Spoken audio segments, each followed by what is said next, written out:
দেখুন বন্ধুরা, একটা আজব ঘটনা।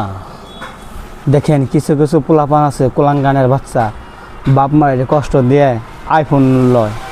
দেখুন এই ছেলেটায় একটা আইফোন চাইছিল, বাপ মায়ের কাছে বলছে আমার কাছে এখন টাকা নাই, তাই এক পাহাড়ের এলাকায় এসে নিয়ে তার বাদে বলতেছে আইফোন কিনা দিলে দাও, নইলে আমি জাপ দিলাম। বাপ মায়ে বারে বারে বুঝে করলো যে আইফোন কিনে দিমু, এখন টাকা নেয়, কদিন বাদে কিনে দেবো। মানে যে খারাইছে যে দেখতে পাচ্ছেন স্ক্রিনে, পড়ে গেলে কিন্তু একবার জীবন শেষ। এখানে জীবনের ঝুঁকি নিয়েও কিন্তু তার বাদেও কিন্তু আইফোন লাগবো। বাপ মায়ের এরকম করে অনেক পোলাপান আছে কষ্ট দেয়। এখানে পোলাপানটা আসলে কী করবেন?